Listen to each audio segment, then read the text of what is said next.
I'm Ashton Addison from Event Chain for InvestmentPitch Media and the Crypto Coin Show. And today on Blockchain Interviews, we have Allan Ta, the CEO of Roseon Finance. Allan, welcome to the show, and thanks for taking the time to be here. Thanks. Glad to be here. I would love to kick it off by hearing a little bit of an overview and a focus of Roseon Finance from your perspective and some of the solutions that your team's providing, and then we can dive into the details. Okay. If anybody here has farmed or tried a yield farm, there's a number of unfriendly steps, and it starts with first of all, you got to recognize which chain you're using. Then you got to configure your MetaMask, and then you got to convert the token. And if it's a liquidity pool, you have to then split the tokens. And then you would then stake the tokens into the pool. And then when your rewards are, when the term is end, you would then unstake and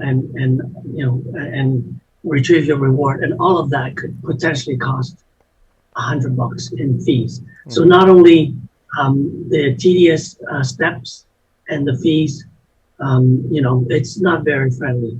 So the blockchain industry has started out with building platforms and very technical focus. So what we're trying to do is we're taking the opposite approach.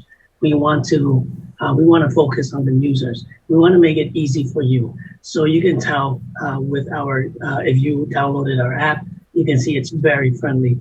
And we launched a couple of pilot pools, and Pancake was one of them. And literally, it was 2 to 3 steps. 2 to 3 steps to stake and farm Pancake during the time when Pancake was really going crazy. So our goal is to focus on getting the average users into blockchain or crypto investment, reducing the friction, reducing the steps, and making it very easy.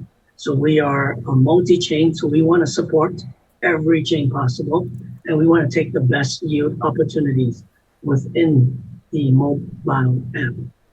Mm-hmm. Definitely, Allan. And yeah, you're right. I have done liquidity mining before, and not only does it cost a lot on Ethereum's ecosystem, but there's a lot of steps involved just to set it up. So I would say simplifying that process is going to be handy for a lot of people and just bring more widespread adoption to decentralized finance products. And I like how you mentioned Pancake Swap there. The majority of DeFi is on Ethereum, but on the Binance Smart Chain, Pancake Swap, there is a lot of liquidity locked in there and volume as well. And I'm curious, your platform on the app is already live right now, and I know you're continuing to grow out and develop more. But currently, as it stands, how many assets, or how did you choose what assets are available on Roseon? Yeah. So obviously, we have a team of researchers, and we want to make sure that we gotta avoid rug pulls. So we have to. We work with a number of farming insurance company, so they kind of do the due diligence for us. If they certify that farm, then we work with them, right? And then secondly, we pick the up and coming and the highest yield possible. Mm-hmm. So a mix of researching on the team, researching on the platform, and then getting the better yield, right? Yeah. So we've launched, Badger now, and we did Pancake, and during that time, it was very popular. And we have farm insurance. We started out working with Nexus, but now we're working with a different partnership where we want to ensure that all of our users in our platform is insured. So there's 2 types of farm insurance that we have. The typical smart contract and hack insurance. But then we have this thing that we're introducing. It's called the yield protection. So we want to make sure that, let's say we advertise an X% of yield and we're not getting that. If our users are not getting that, we'll compensate some of that loss. Wow, that's really interesting. And it seems like there's a trade-off with these chasing these high yield strategies in DeFi, some of them that are super high, they seem unsustainable or like Ponzi like or rug pull like. Is that something that your team has to balance with, where some of these APYs are going to multiple hundreds of percent and more sustainable in the larger assets like Bitcoin, Ethereum? They're much lower, but obviously much safer. Is that a trade-off or something that you're considering, and making sure that you're looking for high yields, but too high, there's like a red flag going off there?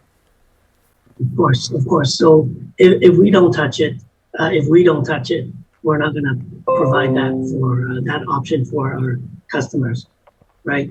We do treasury management. We take a little risk with our own funds, but if we don't touch these 5,000% yield, no. Usually we have a network, a partnership network, and for example, Tomo Chain, Long Bong is our advisor. So we know we've been working with Tomo Chain for almost 6-7 years.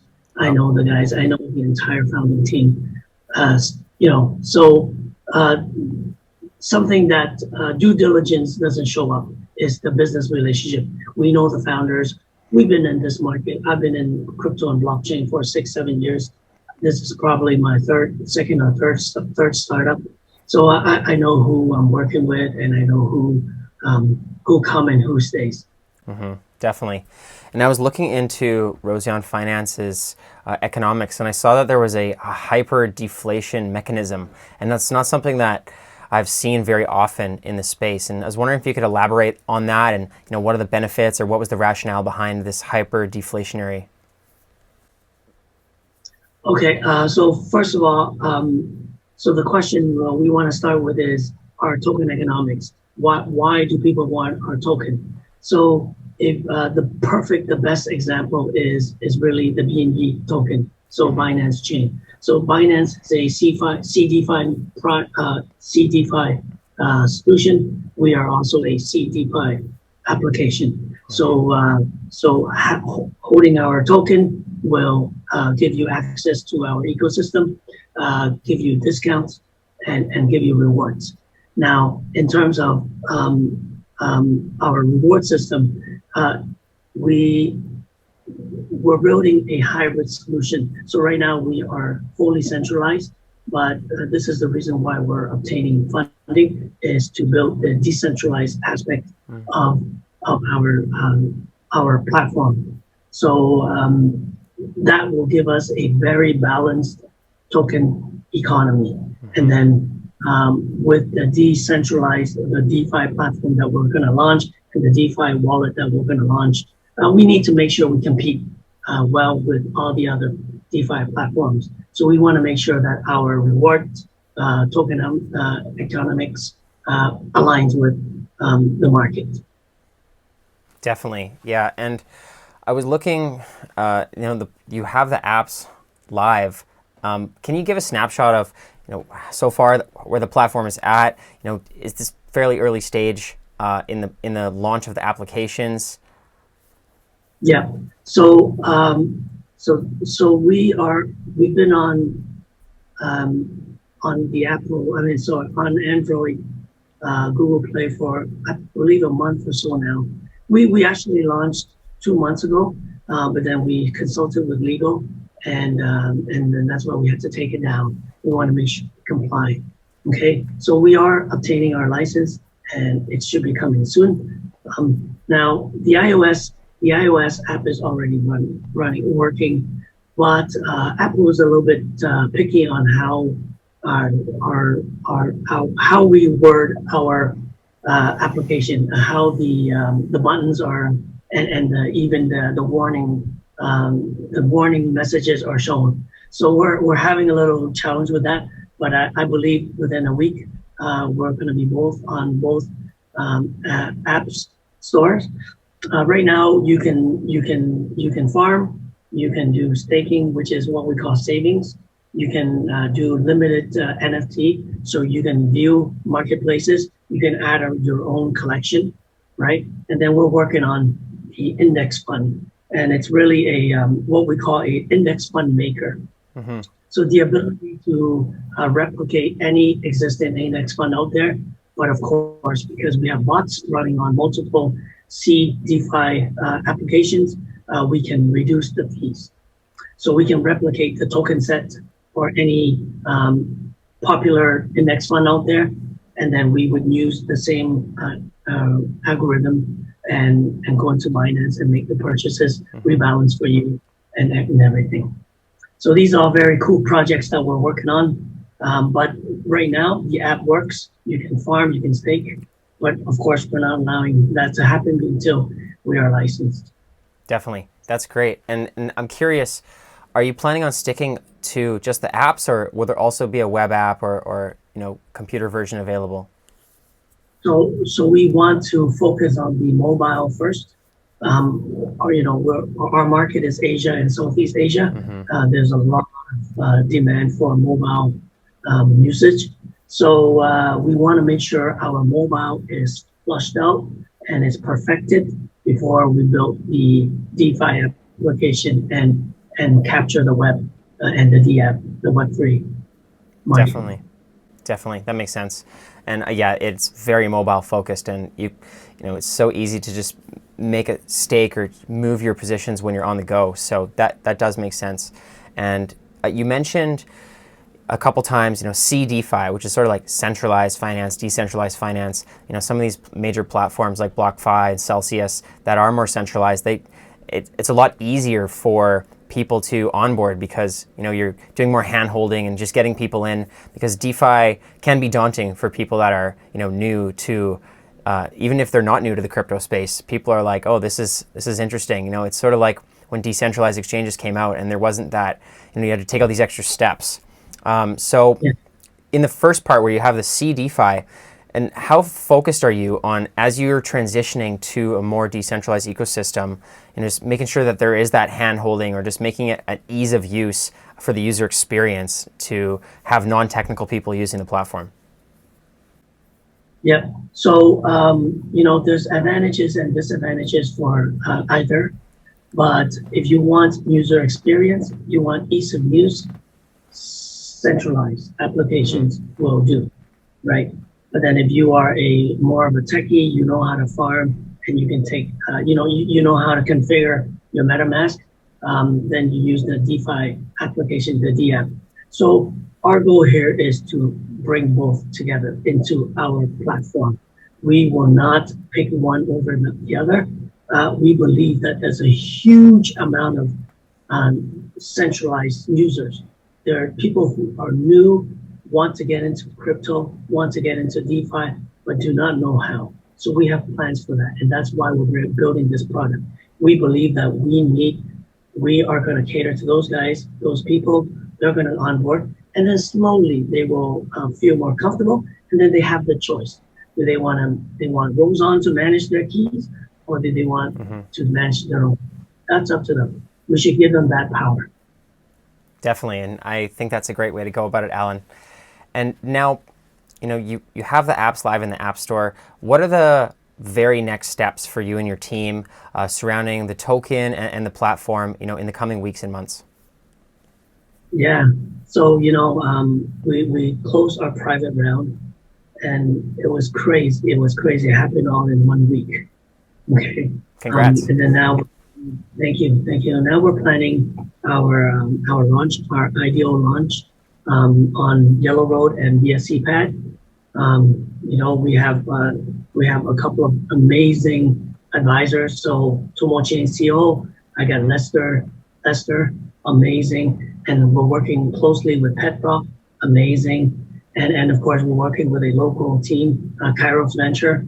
They're doing an amazing job. So we have the greatest support.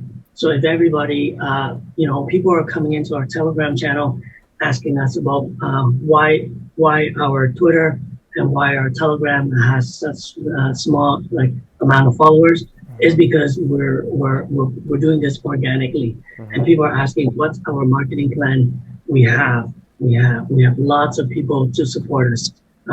It's all going to start next week. Okay, so our goal is, let's get this IDO done, and then we start real business. We get the teams, we already started scaling our ops. We have hired a bunch of devs. So our goal is to meet the roadmap. We do not want to disappoint our investors, our community. We want to make sure that we deliver on time or before the scheduled time. We want to build and we want to acquire users. Definitely. The hardest part is acquiring users, not the fundraising, not the application. It's acquiring users and increase our TVL. Yeah, well said, Allan. And yeah, dApps that don't have users aren't very useful. So I think that's going to be the real test of time is having that product market fit, getting that user acquisition and user retention, and making sure people are using Roseon for months and years to come. So all the best with that. For the people that are interested in learning more about the IDO and the platform launch as it continues to expand and grow out, what's the best way for them to follow along? Yeah, so we're going to be more active. We apologize because it's so crazy. We're going to be more active on social media. Even the founding team will be more active on social media. Just follow our Twitter and join our Telegram. That's where you get your first updates. Every morning, I wake up at 4 or 5 in the morning. I check our Telegram, and I try to create the community, and I try to provide a 0-minute update. So our Telegram or Twitter. Great, Allan. Well, we'll leave both of those links in the description box below. All the best with the launch moving forward, and let's follow up in the near future. Okay, thanks, Ashton. Cheers, everyone.